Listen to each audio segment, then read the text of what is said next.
எல்லாருக்கும் வணக்கம். இது உங்கள் study with Darshan YouTube channel. நம்ம இந்த வீடியோவில் மே 31ஆம் தேதிக்கான கரண்ட் அஃபேர்ஸ் பார்க்க போகிறோம். இன்றைக்கான கரண்ட் அஃபேர்ஸ் பார்க்கறதுக்கு முன்னாடி நம்ம பார்த்த last day current affairs revision பார்க்கலாம். ஸோ கவனிங்க, 29, 30 மேக்கான current affairs revision. First question, எளிமை ஆளுமை திட்டம் அரசின் முக்கியமான எத்தனை சேவைகளை விரைவாக பெற தொடங்கப்பட்டுள்ளது? ஆன்சர் ஆப்ஷன் ஏ 10 சேவைகள். 2024-25 நிதியாண்டில் மொத்த அந்நிய நேரடி முதலீடு எத்தனை கோடி டாலராக அதிகரித்துள்ளது? ஆன்சர் 8104 கோடி டாலர். 2016 HO3 விண்கல் ஆய்விற்காக தியான்வென் 2 விண்கலத்தை எந்த நாடு விண்ணில் செலுத்தியுள்ளது? ஆன்சர் ஆப்ஷன் பி சீனா. சூரிய சக்தி மூலம் முழு மின் தேவையை பூர்த்தி செய்யும் முதல் மாவட்டம் எது? Answer option C Diu. உழவரை தேடி வேளாண்மை உழவர் நலத்துறை எனும் திட்டம் எங்கு தொடங்கி வைக்கப்பட்டுள்ளது? Answer option C Thiruvarur. Pulwama தாக்குதல் எந்த ஆண்டு நடந்தது? ஆன்சர் 2019ஆம் ஆண்டு. 7வது மாநில நிதி ஆணையம் யாருடைய தலைமையில் அமைக்கப்பட்டுள்ளது? Answer option A K Alauddin. உச்சநீதிமன்றத்தில் அனுமதிக்கப்பட்ட நீதிபதிகளின் எண்ணிக்கை? Answer option B 34. Jyothi Yarraji கீழ்கண்ட எந்த விளையாட்டுடன் தொடர்புடையவர்? ஆன்சர் ஆப்ஷன் ஏ தடகளம். சமீபத்தில் காலமான ராஜேஷ் கீழ்கண்ட எதனுடன் தொடர்புடையவர்? ஆன்சர் ஆப்ஷன் ஏ நடிகர். ஸோ இப்போ இன்றைக்கான கரண்ட் அஃபேர்ஸை பார்க்கலாம். ஸோ 31 மே கரண்ட் அஃபேர்ஸ் கவனிங்க. ஃபர்ஸ்ட் கொஸ்டின், 2024-25 நிதியாண்டுக்கான நாட்டின் பொருளாதார வளர்ச்சி எத்தனை சதவீதமாக பதிவாகியுள்ளது? Answer option C 6.5%. அதாவது பார்த்தீங்கன்னா இப்போ ஒவ்வொரு வருஷமே நம்ம இந்தியா எவ்வளோ பொருளாதார வளர்ச்சி அடைஞ்சிச்சு அப்படின்னு சொல்லிட்டு NSO ரிலீஸ் பண்ணுவாங்க, தேசிய புள்ளியியல் அலுவலகம் ரிலீஸ் பண்ணுவாங்க. அதன்படி இப்போ கடந்த நிதியாண்டான 2024-25 நம்ம இந்தியா பார்த்தீங்கன்னா குறைவான வளர்ச்சியை தான் பதிவு செஞ்சிருக்கு. 6.5% அப்படின்னு சொல்லிட்டு குறைவான வளர்ச்சியை பதிவு செஞ்சிருக்கு அப்படின்னு சொல்லிட்டு தெரிவிச்சிருக்காங்க. அதாவது இப்போ இந்த வருஷம் ஜனவரி டு மார்ச் வரையிலான காலாண்டில் பார்த்தீங்கன்னா உற்பத்தி துறையானது சரிவு கண்டிருக்கு. ஸோ அதனால 7.4% தான் இந்த 4th காலண்டர், அதாவது 4வது காலாண்டில் பார்த்தீங்கன்னா வளர்ச்சியானது பதிவாயிருக்கு. ஸோ இது குறைஞ்சதுனால இந்த மொத்த உள்நாட்டு உற்பத்தி வளர்ச்சியுமே, அதாவது கடந்த நிதியாண்டுக்கான மொத்த உள்நாட்டு உற்பத்தி வளர்ச்சியும் 6.5% குறைஞ்சிருக்கு அப்படின்னு சொல்லிட்டு தெரிவிச்சிருக்காங்க. நெக்ஸ்ட் பார்த்தீங்கன்னா இப்போ கடந்த நிதியாண்டுல 6.5%, அதுக்கு முந்தைய நிதியாண்டு 2023-24 நிதியாண்டுல நம்ம நாட்டுடைய மொத்த உள்நாட்டு உற்பத்தி வளர்ச்சி அப்படிங்கிறது 9.2% அதிகமாக பதிவாயிருந்தது. அது கடந்த நிதியாண்டுல இப்போ 6.5% குறைஞ்சிருக்கு. அது மட்டும் இல்லாம கடந்த நிதியாண்டுல நம்ம நாட்டுடைய பொருளாதாரம் அப்படிங்கிறது பாத்தீங்கன்னா 330.68 லட்சம் கோடியாக இருக்கு. அதாவது டாலர்ல பார்த்தோம் அப்படின்னா 3.9 ட்ரில்லியன் டாலர் மதிப்பு கொண்டிருக்கு நம்ம இந்தியான்னு சொல்லியிருக்காங்க இந்த NSO, தேசிய புள்ளியியல் அலுவலகம். நெக்ஸ்ட் 2023-24 நிதியாண்டுல உற்பத்தி துறை வளர்ச்சி அப்படிங்கிறது பார்த்தீங்கன்னா 12.3% வளர்ச்சி அடைஞ்சிருந்தது. ஆனால் கடந்த நிதியாண்டுல உற்பத்தி துறை வளர்ச்சி அப்படிங்கிறது 4.5% குறைஞ்சிருச்சு. அதே மாதிரி வேளாண் துறையில வளர்ச்சிங்கிறது 2023-24 நிதியாண்டுல 2.7% தான் இருந்துச்சு. ஆனால் கடந்த நிதியாண்டுல அது 4.6% வேளாண் துறை வளர்ச்சியானது 4.6% வளர்ச்சி கண்டிருக்கு அப்படின்னு சொல்லி தெரிவிச்சிருக்காங்க. இப்போ நம்ம இந்தியா உள்நாட்டு உற்பத்தி பொருளாதார வளர்ச்சி அப்படிங்கிறது எவ்வளவா இருக்கு? GDP வளர்ச்சி அப்படிங்கிறது 6.5% கடந்த நிதியாண்டுல பதிவா இருக்கு. அதுக்கு முந்தைய நிதியாண்டு 9.2% பதிவா இருக்கு. உங்களுக்கான கொஸ்டின், கடந்த நிதியாண்டு நம்ம தமிழ்நாடுடைய மொத்த உள்நாட்டு உற்பத்தி எத்தனை சதவீதமாக பதிவாயிருக்கு? மொத்த மாநில உள்நாட்டு உற்பத்தி எத்தனை சதவீதமாக பதிவாயிருக்கு அப்படிங்கறத நீங்க கமெண்ட் பண்ணிருங்க. இது உங்களுக்கான கொஸ்டின். இரண்டாவது கேள்வி, 2025ஆம் ஆண்டிற்கான தேசிய ஃப்ளாரன்ஸ் நைட்டிங்கேல் விருது பெற்ற தமிழக செவிலியர் யார்? Answer option B K Alamelu Mangaiyarkarasi. So பார்த்தீங்கன்னா இந்த வருஷத்துக்கான தேசிய ஃப்ளாரன்ஸ் நைட்டிங்கேல் விருது அப்படிங்கிறது 15 செவிலியர்களுக்கு அறிவிச்சிருக்காங்க. அதில் தமிழ்நாட்டை சேர்ந்த செவிலியர் தான் இந்த கே அலமேலு மங்கையர்கரசி. இப்போ சமீபத்தில் பார்த்தீங்கன்னா குடியரசுத் தலைவர் திரௌபதி முர்மு அவர்கள் ஒரு 15 செவிலியர்களுக்கு இந்த வருஷத்துக்கான தேசிய ஃப்ளாரன்ஸ் நைட்டிங்கேல் விருதை வழங்கியிருக்காங்க. அதாவது அந்த செவிலியர்கள் பணி செய்கிறாங்க இல்லையா, அதில் அவங்களுடைய பணியை பாராட்டும் வகையில், அவங்களுடைய சேவையை பாராட்டும் வகையில் தான் இந்த விருதானது செவிலியர்களுக்கு ஒவ்வொரு வருஷமும் வழங்கப்பட்டு வருது. இந்த வருஷம் ஒரு 15 பேருக்கு வழங்கியிருக்காங்க. தமிழ்நாட்டை சேர்ந்த கே அலமேலு மங்கையர்கரசி அவர்களுக்கும் இந்த விருது வழங்கப்பட்டிருக்கு. அது மட்டும் இல்லாம புதுவையை சேர்ந்த LS மணிமொழி என்பவங்களுக்கும் இந்த தேசிய ஃப்ளாரன்ஸ் நைட்டிங்கேல் விருதானது வழங்கப்பட்டிருக்கு. ஸோ இந்த தேசிய ஃப்ளாரன்ஸ் நைட்டிங்கேல் விருது அப்படிங்கிறது ஒவ்வொரு வருஷமும் மத்திய சுகாதார மற்றும் குடும்ப நல அமைச்சகத்தின் சார்பில் வழங்கப்பட்டு வருது. இப்போ தமிழ்நாடு சேர்ந்த அலமேலு மங்கையர்கரசிக்கு வழங்கியிருக்காங்க இல்லையா, இவங்க வந்து ஸ்ரீவில்லிபுத்தூர் அரசு மருத்துவமனையில பாத்தீங்கன்னா பணியாற்றிட்டு வராங்க. இந்த விருது பெறவங்களுக்கு ஒரு தகுதி சான்றிதழ் சர்டிபிகேட் கொடுக்குறாங்க, பிளஸ் 1 லட்சம் ரூபாய் ரொக்க பரிசு கொடுக்குறாங்க, சேவையை குறிப்பதற்கான ஒரு பதக்கமும் கொடுக்குறாங்க இந்த விருது பெறவங்களுக்கு. ஸோ இந்த தேசிய ஃப்ளாரன்ஸ் நைட்டிங்கேல் விருதுன்னு சொல்லி பார்க்குறோம் இல்லையா, எப்படி இந்த பேர் வந்துச்சு அப்படின்னு கேட்டிங்கன்னா 1850ஆம் ஆண்டு பிரிட்டிஷ் இராணுவத்தில் பார்த்தீங்கன்னா பல்வேறு நோய்களால் பல இராணுவ வீரர்கள் வந்து பாதிக்கப்பட்டு உயிரிழந்துட்டு வந்தாங்க. ஸோ அந்த டைம்ல பயப்படாம தைரியமாக நைட்டிங்கேல் அவர்கள் பார்த்தீங்கன்னா அவங்களுக்கு சிகிச்சை அளிச்சிருக்காங்க. ஸோ அந்த நைட்டிங்கேல் அவர்களுடைய நினைவாக தான் மே 12ஆம் தேதி சர்வதேச செவிலியர் தினமானது கொண்டாடப்படுகிறது. மேலும் அவங்களுடைய பேர்ல தான் இந்த தேசிய ஃப்ளாரன்ஸ் நைட்டிங்கேல் விருதும் ஒவ்வொரு வருஷமும் வழங்கப்பட்டு வருது. Next reason news. உயரிய இலங்கை மித்திர விபூஷன் விருது பார்த்தீங்கன்னா நம்ம இந்திய பிரதமர் நரேந்திர மோடி அவர்களுக்கு வழங்கப்பட்டிருக்கு. இந்த விருது பெற்ற முதல் இந்திய தலைவர் நரேந்திர மோடி அவர்கள். அடுத்து 2025ஆம் ஆண்டுக்கான பாரதிய பாஷா விருது S ராமகிருஷ்ணன் என்பவருக்கு வழங்கப்பட்டிருக்கு. யுனெஸ்கோ உலக நினைவு பதிவேட்டில் பார்த்தீங்கன்னா இந்தியாவுடைய பகவத்கீதை மற்றும் நாட்டிய சாஸ்திரமானது சேர்க்கப்பட்டிருக்கு. 2025ஆம் ஆண்டிற்கான சர்வதேச புக்கர் பரிசு பார்த்தீங்கன்னா கன்னட எழுத்தாளர் பானு முஷ்தாக் மற்றும் தீபா பாசி என்பவங்களுக்கு வழங்கப்பட்டிருக்கு. ஸோ இவங்க வந்து ஆங்கிலத்தில் மொழிபெயர்த்த ஹார்ட் லேம்ப் அப்படிங்கிற நூலுக்காக தான் இந்த விருதானது வழங்கப்பட்டிருக்கு. மூன்றாவது கேள்வி, ஸ்பெல்லிங் பி போட்டி 2025இல் சாம்பியன் பட்டம் வென்றவர் யார்? Answer option C, Faizan Sahi. So Faizan Sahi என்பவர் தான் இப்போ அமெரிக்காவில் நடைபெற்ற ஸ்பெல்லிங் பி போட்டியில் வந்து சாம்பியனாக இருக்காங்க. ஒவ்வொரு வருஷமே பார்த்தீங்கன்னா இந்த ஸ்பெல்லிங் பி போட்டியானது அமெரிக்காவில் மேரிலாண்ட் மாகாணத்தில் நடத்தப்பட்டு வருது. அதில் இந்திய வம்சாவளியை சேர்ந்த ஃபைசான் சாஹி வந்து சாம்பியனாக இருக்காரு இந்த வருஷம். ஸோ இந்த வருஷம் நடத்தப்பட்டது 97வது ஸ்பெல்லிங் பி போட்டி. அதில் பார்த்தீங்கன்னா இவர் சாம்பியனாக இருக்காங்க. இந்த ஸ்பெல்லிங் பி போட்டியில் பார்த்தீங்கன்னா இந்த ஆங்கில வார்த்தைகள் வந்து கேட்பாங்க, அதோடைய ஸ்பெல்லிங்கை வந்து கரெக்டாக சொன்னால், அதாவது நிறைய வார்த்தைகள் நிறைய போட்டியாளர்கள் இருப்பாங்க, அவங்களெல்லாம் தாண்டி வின் பண்ணுற மாதிரி இருக்கும். ஸோ லாஸ்ட்டாக பார்த்தீங்கன்னா ஃபைசான் சாஹிட்ட வந்து எக்ளைசீஸ்மெண்ட் அப்படிங்கிற ஒரு வார்த்தைக்கான ஸ்பெல்லிங் தான் கேட்டிருக்காங்க. அதுக்கு கரெக்டாக ஸ்பெல்லிங் சொல்லி இவர் வந்து சாம்பியன் படத்தை வின் பண்ணியிருக்காரு. So Scripps national spelling bee போட்டியானது நடத்தப்படுது. அதில் 97வது ஸ்பெல்லிங் பி போட்டியில் ஃபைசான் சாஹி வின் பண்ணியிருக்காரு. அடுத்த 4வது கேள்வி, தேசிய பாதுகாப்பு அகாதமியில் முதன்முறையாக எத்தனை பெண் அதிகாரிகள் பட்டம் பெற்றுள்ளனர்? ஆன்சர் 17 பேர் வந்து பட்டம் பெற்றிருக்காங்க. அதாவது கிட்டத்தட்ட ஒரு 300 ஆண்கள் பார்த்தீங்கன்னா பட்டம் பெற்றிருப்பாங்க. அதே சமயத்தில் 17 பெண்கள் பார்த்தீங்கன்னா முதன்முறையாக தேசிய பாதுகாப்பு அகாதமியில் பட்டம் பெற்றிருக்காங்க பெண் அதிகாரிகள். சரி கவனிங்க, அதாவது 2021 பார்த்தீங்கன்னா இந்த தேசிய பாதுகாப்பு அகாடமியில் வந்து பெண்களுக்கும் அனுமதி வழங்கணும் அப்படின்னு சொல்லிட்டு உச்சநீதிமன்றமானது உத்தரவிட்டிருப்பாங்க. ஸோ அதுக்கப்புறமா 148வது பயிற்சி பிரிவில் பெண்கள் வந்து சேர்க்கப்பட்டிருக்காங்க. ஸோ ஆண் பெண் 2 பாலினரும் ஒன்றா பயிற்சி பெறும் வகையில் இந்த 148வது பயிற்சி பிரிவில் பெண்கள் வந்து சேர்க்கப்பட்டிருக்காங்க. இப்போ அவங்களுக்கு பட்டமானது பெற்றிருக்காங்க. முதன்முறையாக பெண்கள் வந்து அந்த 148வது பிரிவில் தான் சேர்க்கப்பட்டிருப்பாங்க. இப்போ அந்த 17 பெண்கள் பார்த்தீங்கன்னா பட்டம் பெற்றிருக்காங்க. 300 ஆண்களோடு சேர்ந்து இவங்களும் முதன்முறையாக 17 பெண்கள் வந்து பட்டம் பெற்றிருக்காங்க. இந்த தேசிய பாதுகாப்பு அகாதமியில் பட்டம் பெறக்கூடிய நபர்கள் பார்த்தீங்கன்னா முப்படைகள், அதாவது இராணுவம், விமானப்படை, அடுத்து கடற்படை, இந்த முப்படைகள்லுமே அதிகாரிகள் பொறுப்புக்கு பணியமர்த்தப்படுவாங்க. ஸோ இப்போ அந்த அகாதமியில் 17 பெண்கள் வந்து முதன்முறையாக பட்டம் பெற்றிருக்காங்க. ஸோ இந்த தேசிய பாதுகாப்பு அகாதமி மகாராஷ்டிராவின் புனேல இருக்கக்கூடிய இந்த அகாதமியில் தான் இந்த 17 பெண்கள் வந்து பட்டம் பெற்றிருக்காங்க. Next reason news. மத்திய தொழில் பாதுகாப்பு படை, அதாவது CISF, central industrial security force, அதுதான் வந்து CISFன்னு சொல்கிறோம்.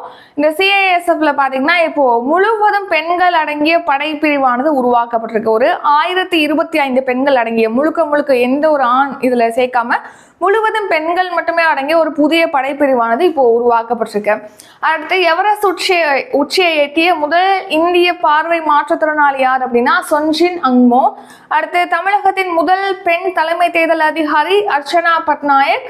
இந்திய ராணுவ மருத்துவ சேவைகளுடைய முதல் பெண் தலைமை இயக்குனர் யாருன்னா ஆர்த்தி சரேன்.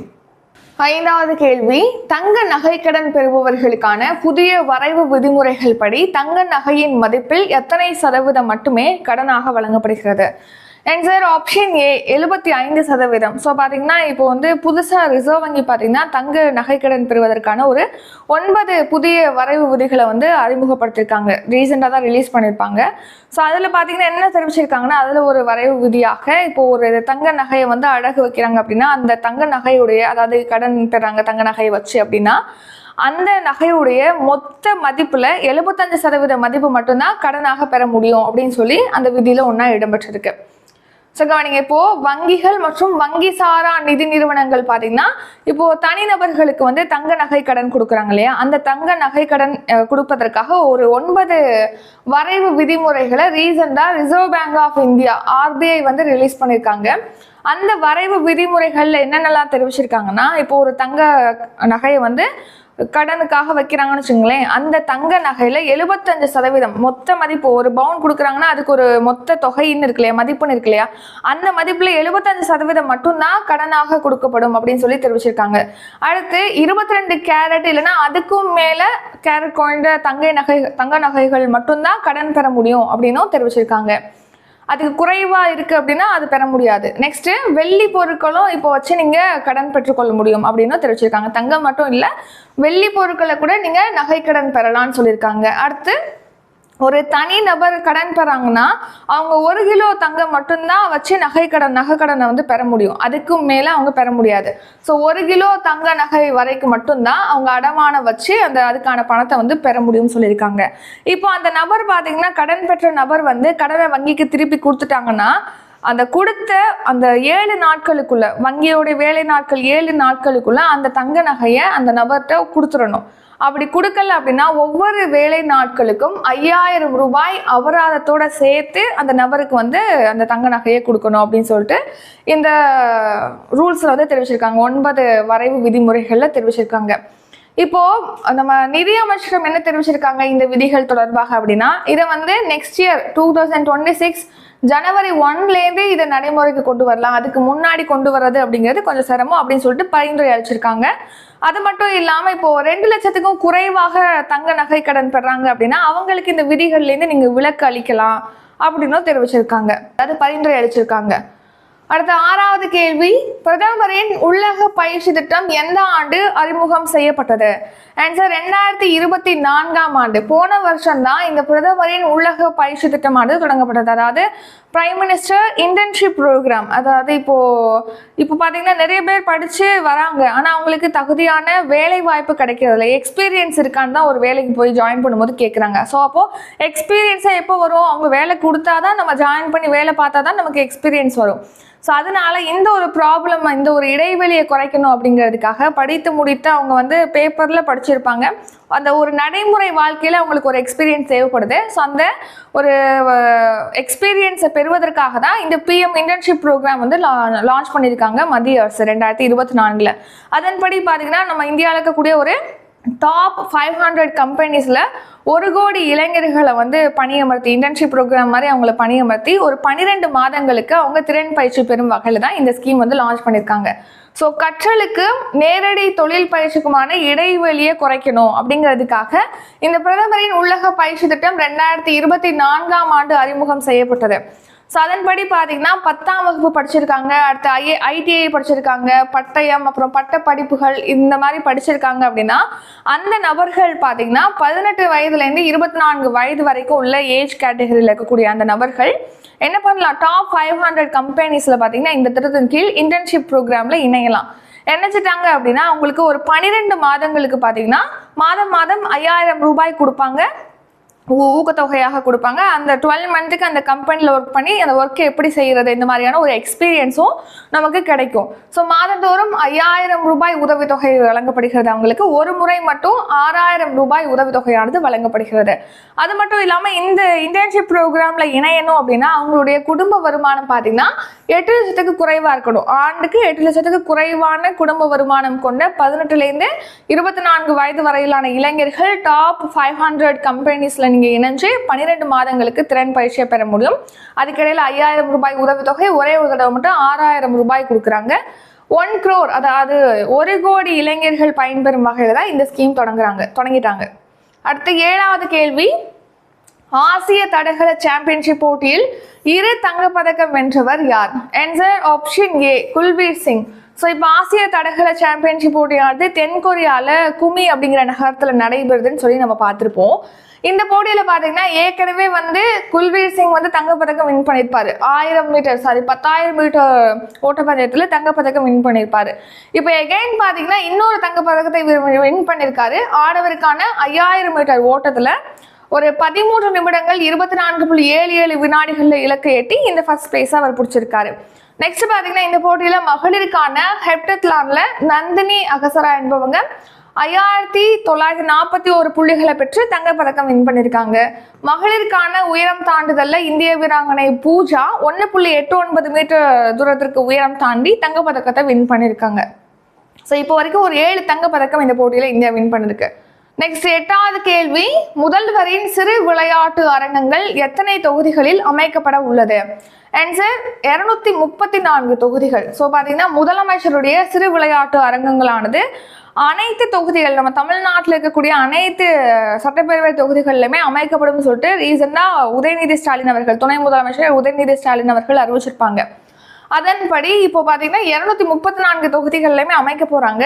இப்போ ஒரு 75 தொகுதிகளில் இந்த முதல்வரின் சிறு விளையாட்டு அரங்கங்கள் அமைப்பதற்கான பணிகளானது நடைபெற்று வருது அப்படின்னும் சொல்லியிருக்காங்க.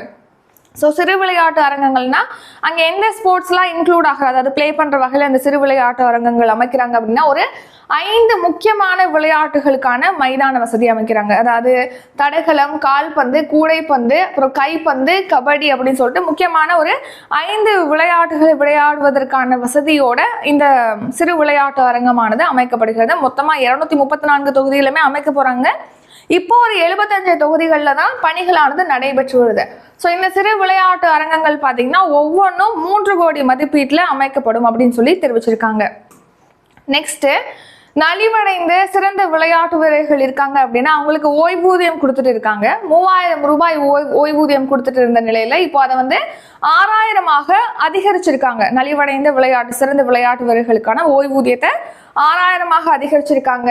கலைஞர் விளையாட்டு உபகரணங்கள் வழங்கும் திட்டமானது போன வருஷம் பிப்ரவரியில் தொடங்கி வச்சிருப்பாங்க. ஒரு 33 வகையான விளையாட்டு உபகரணங்களை கிராமப்புறங்களில் இருக்கக்கூடிய விளையாட்டு வீரர்களுக்கு வழங்கணும் அப்படிங்கிறதுக்காக.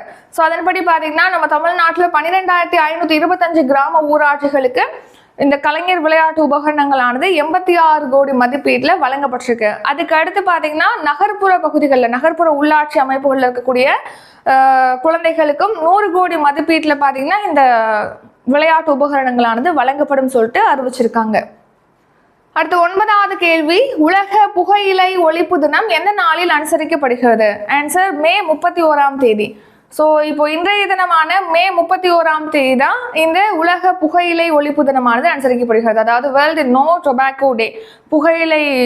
புகையிலை நீங்கள் பிடிக்கிறதுனால என்னென்ன தீமைகள் வருது அப்படிங்கிறதுக்கு விழிப்புணர்வை ஏற்படுத்துறது, அதை பிடிக்கக்கூடாது அப்படிங்கிறதுக்காக மக்கள்கிட்ட விழிப்புணர்வு ஏற்படுத்துறதுக்காக தான் இந்த தினம் அனுசரிக்கப்படுது ஒவ்வொரு வருஷமும் மே 31ஆம் தேதி.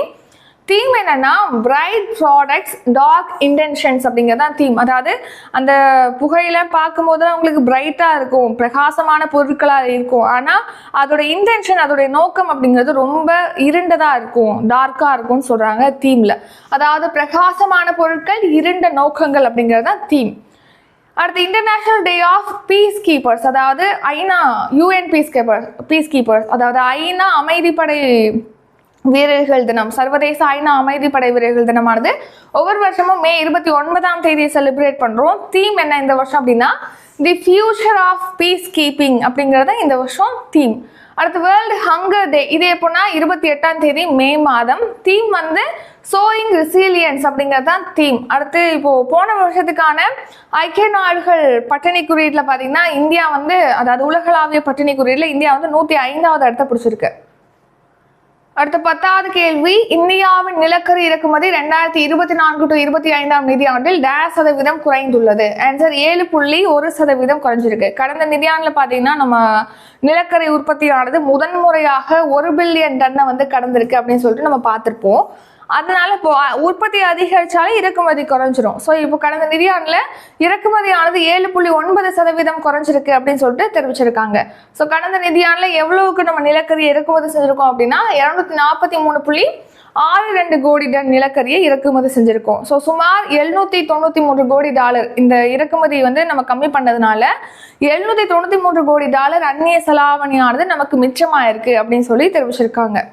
அடுத்து கேரளாவில் பார்த்தீங்கன்னா இப்போ தென்மேற்கு பருவமழையானது முன்கூட்டியே தொடங்கிடுச்சு. எப்போதுமே பார்த்தீங்கன்னா ஜூன் ஸ்டார்டிங்கில் தான் தொடங்கும் தென்மேற்கு பருவமழை. இப்போ கேரளாவில் பார்த்தீங்கன்னா மே 24ஆம் தேதியே அங்கே தென்மேற்கு பருவமழை தொடங்கி அங்கே மழை அதிகமாக பெஞ்சு நிறைய பேர் பாதிக்கப்பட்டிருக்காங்க. அடுத்து பார்த்தீங்கன்னா சத்னா மற்றும் தத்தியா விமான நிலையங்களை பிரதமர் மோடி அவர்கள் இன்று தொடங்கி வைக்கிறாங்க. அடுத்து இந்த கல்வியாண்டில் 4 புதிய கலை அறிவியல் கல்லூரிகளானது தொடங்கப்படும் சொல்லிட்டு முதலமைச்சர் ஸ்டாலின் அவர்கள் அறிவிச்சிருக்காங்க. நெக்ஸ்ட் இன்றைக்கான கரண்ட் அஃபேர்ஸ் ரிவிஷன் பார்க்கலாம். அதுக்கு முன்னாடி நாளையோடு பார்த்தீங்கன்னா 1 இயர் கரண்ட் அஃபேர்ஸ் ஆஃபர் வந்து முடியுது. ஸோ அதாவது 1 இயர் பார்த்தீங்கன்னா 300 ரூபாய்க்கு மட்டும் பை பண்ணிக்கலாம். அதாவது ஆக்சுவல் ப்ரைஸ் 400, ஆஃபர் வந்து 300 போட்டிருக்கோம். ஸோ ஏப்ரல் வரைக்கும் உள்ள எனி 12 மந்த், இந்த வருஷம் ஏப்ரல் வரைக்கும் உள்ள எனி 12 மந்த் நீங்கள் பை பண்ணிக்கலாம். 300 ரூபாய் மட்டும்தான். நெக்ஸ்ட் ஜூன் 4ஆம் தேதி ஜிகே டெஸ்ட் பேட்ச் வந்து ஸ்டார்ட் ஆகுது. ஜூன் 4. இதில் யூனிட் 1 to 6, அதாவது science, history, polity, economy, geography, unit 5, unit 6 அப்படின்னு சொல்லிட்டு உங்களுக்கு கவர் ஆகுது. இதுக்கான ஃபீஸ் என்னன்னா 500 ரூபாய். ஓல்டு ஸ்டூடெண்ட் இருக்கீங்க அப்படின்னா 400 ரூபாய் பே பண்ணி ஜாயின் பண்ணிக்கலாம். இது தவிர்த்து சிஏ லைவ் கிளாஸ் ஜூன் 3 வந்து ஸ்டார்ட் ஆகுது. கரண்ட் அஃபேர்ஸ் டெஸ்ட் பேட்ச் வந்து ஜூன் 6ஆம் தேதி ஸ்டார்ட் ஆகுது. அடுத்து மேக்ஸ் லைவ் கிளாஸ் வந்து ஸ்டார்ட் ஆகுது. சப்ஸ்கிரிப்ஷன் ஸ்டார்ட் ஆகுது. இந்த அப்கமிங் டெஸ்ட் பேட்ச் பற்றி டீட்டெயிலாம் டிஸ்கிரிப்ஷனில் இருக்குது, செக் பண்ணி பார்த்துக்கோங்க. இப்போ இன்றைக்கான கரண்ட் அஃபேர்ஸ் ரிவிஷன் பார்க்கலாம். ஃபர்ஸ்ட் கொஸ்டின், 2024-25 நிதியாண்டுக்கான நாட்டின் பொருளாதார வளர்ச்சி எத்தனை சதவீதமாக குறைந்துள்ளது? ஆன்சர் 6.5%. 2025 ஆண்டிற்கான தேசிய ஃப்ளாரன்ஸ் நைட்டிங்கேல் விருது பெற்ற தமிழக செவிலியர் யார்? Answer K. அலமேலு மங்கையர்கரசி. 3வது கேள்வி, ஸ்பெல்லிங் பி போட்டி 2025 சாம்பியன் பட்டம் வென்றவர் யார்? ஆன்சர் ஃபைசான் சாஹி. தேசிய பாதுகாப்பு அகாதமியில் முதன்முறையாக எத்தனை பெண் அதிகாரிகள் பட்டம் பெற்றுள்ளனர்? ஆன்சர் 17 அதிகாரிகள். தங்க நகை கடன் பெறுபவர்களுக்கான புதிய வரைவு விதிமுறைகள் படி தங்க நகையின் மதிப்பில் எத்தனை சதவீதம் மட்டுமே கடனாக வழங்கப்படும்? ஆன்சர் 75%. பிரதமரின் உள்ளக பயிற்சி திட்டம் எந்த ஆண்டு அறிமுகம் செய்யப்பட்டது? ஆன்சர் 2024ஆம் ஆண்டு. ஆசிய தடகள சாம்பியன்ஷிப் போட்டியில் 2 தங்கம் வென்றவர் யார்? ஆன்சர் ஆப்ஷன் ஏ. குல்வீர் சிங். முதல்வரின் சிறு விளையாட்டு அரங்கங்கள் எத்தனை தொகுதிகளில் அமைக்கப்பட உள்ளது? ஆன்சர் 234. உலக புகையிலை ஒழிப்பு தினம் எந்த நாளில் அனுசரிக்கப்படுகிறது? Answer option B. மே 31.